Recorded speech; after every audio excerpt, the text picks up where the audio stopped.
So where I kind of want to start the podcast today is, can you tell me a little bit about your life before you were taking photos of yourself as Superman?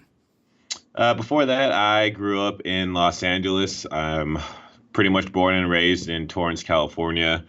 Uh, I started using Photoshop back when Photoshop 7 was around to kind of date myself. So I've always had an interest in graphic design and computers. And then I started teaching myself a little bit of photography in 2009 as a hobby. But along the way, I've been a police officer. I've washed dishes. I've stocked groceries at supermarkets, been a bartender, and a conductor for a railroad. So I've done a pretty lot of things before getting the Superman suit, so to speak. And then, so what led to you taking that first photo as Superman? That's a really long kind of story, though. So I was pretty much unhappy in 2016 with how my life was going. I was living in Fort Worth, Texas at the time, working for the railroad, and I wasn't happy doing it because I couldn't really see myself retiring there. And I wanted to find a way where I can combine everything I love to do to make a living, and those four things include like inspiring people, photography, travel, and my love for Superman and what he stands for. I was on a date in Texas, and on the way there, I did a 180 on the freeway across about 4 or 5 lanes of traffic and came within probably 2 or 3 inches from the median without hitting nothing. And after that, that happened in August of 2016, and it really shook me up and thought like I could have just died without really doing what I wanted to do. So my lease was up in November. I quit that job and canceled my lease, bought a van, and van lifed it out to Seattle because I picked Seattle to have a nice backdrop to take those photos in. And then it all just started from there. Really? So, and if my research is correct, it was a Craigslist van that you bought, right? Before the move?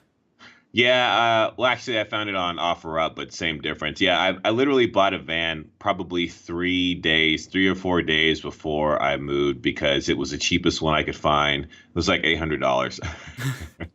So do you have any like crazy stories trucking like an $800 van across the country? Uh, no. Well, within the first 7 hours, I was still in Texas, but because it's so big, and I blew a tire out. But no, the crazy stories happened after I actually made it to Seattle. Really? Yeah. Before we get to those crazy stories, was I want to ask you about the time where the van broke down for like a month and you were living out of it in a parking garage. Yeah, that's like the most intense, crazy story. So there's this really big pass in Washington where everybody goes and drives it along North Seattle, and it goes through like Mount Rainier and all these beautiful areas. And it opened up that year that I was there, and I finally decided to go drive it. And about 2 hours in, I blew a head gasket, and somehow I managed to get the van back to the city I was working in. Took about like 8 or 9 stops to keep filling up with water so it didn't overheat. Made it to a parking garage, and I looked in all the rules there at the parking garage before I bought a parking validation thingamajig and parked the van there and lived out of it until I was able to save up enough for another van. So what were you doing for work? Like how were you making money at that point to kind of get a new van? Well, I had a job as a dishwasher because I didn't want to get another quote unquote full time job that could take away time from me doing the Superman stuff. So I found a job as a dishwasher. And then I got another job actually at a Lucky Strike in the city that I was in. So I was busing at Lucky Strike and washing dishes at another place. So with those two jobs, I was able to save up enough in about a couple months, 2 or 3 months, and then I bought $1,000 van. That's awesome. Yeah. And I saw it written down somewhere that during that month or so time when the van was broken down and you were living out of it, you were starting to kind of question if you were going to do what you came to do. Yeah, it was rough, man. I mean, just living in a parking garage and having to get a gym bag full of dirty clothes, get on a bus to a laundromat to wash clothes and come back. One day I was there and I was thinking to myself like, why am I doing this? And then my brain started telling me, well, you could get a better job if you could get a better job and still have time to do this and blah, blah, blah. So I started feeding it into my heart there. And then I actually started applying for real jobs. And I applied for American Airlines and got to like the third or fourth interview process before I finally had to talk myself out of it because I knew that with a flight attendant schedule, there was no way I could do what I wanted to do off the bat with the Superman stuff. So I just had to suck it up and keep going. And then I finally got out of that parking garage with the new van. The night I had to get the van out of there, I'll never forget this because by then the van had completely died. So 2 o'clock in the morning, I was parked on the second floor. Here I am pushing a van out to do a 3-point turn and trying to roll it down to the exit to get it to the street for a tow company to just haul away. And that whole time I'm thinking like, I can't believe I'm just doing this right now. Yeah, no kidding. Yeah, it was something else. Yeah, that's a crazy story. So, can you tell me about when you finally got to Seattle? What did it feel like after all the time it took to get out there? It was magical, man. I mean, honestly, it didn't start off how I had planned to start off with. I got out there, and then I got out there in December of 2016, and 2017 is when I started looking for somebody to make a suit. And I found somebody, but it was about $1,300 for the suit. So it took me a couple of months to save up for that, and it was supposed to take about 6 to 8 weeks to get the suit. It took 7 months. Wow.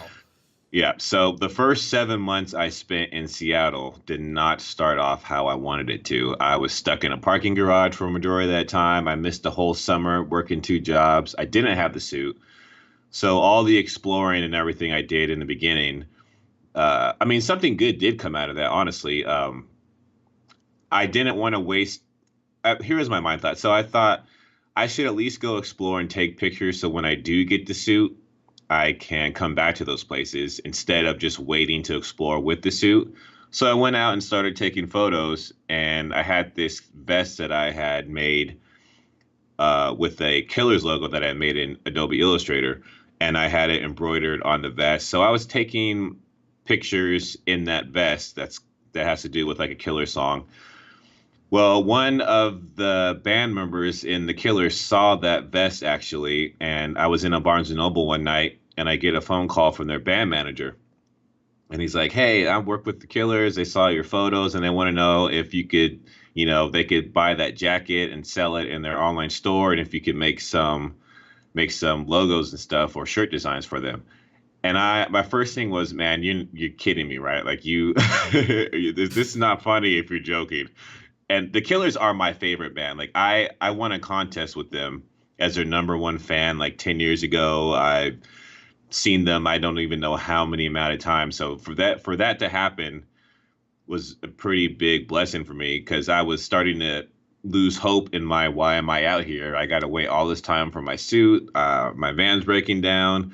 When that person called me in Barnes and Noble, I just spent $1,200 fixing a broken axle on the van.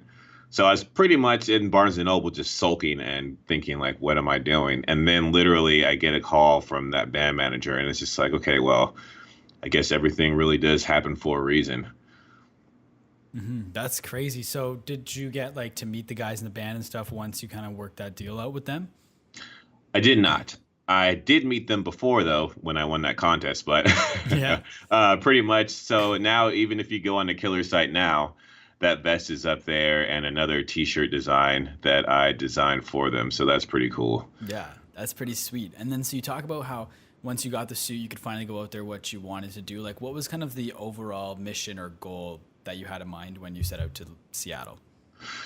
Well, because I do love traveling and I do like photography. Well, I shouldn't say like I love photography. So when I was picking my area to start off with the Superman photos, you see on Instagram all these influencers with like beautiful, you know, waterfalls and mountains and like the Goonies rock and Haystack rock, and I'm like, I see all these photos, but I don't see anybody really like in cosplay or let alone a Superman suit taking stuff that looks this great quality. So that's why I picked Seattle in the first place. And then once I got out there and got the suit, my mission was to go around and travel as much as I can around the PNW, looking for all those great locations to take those quote unquote perfect Instagram shots with the suit.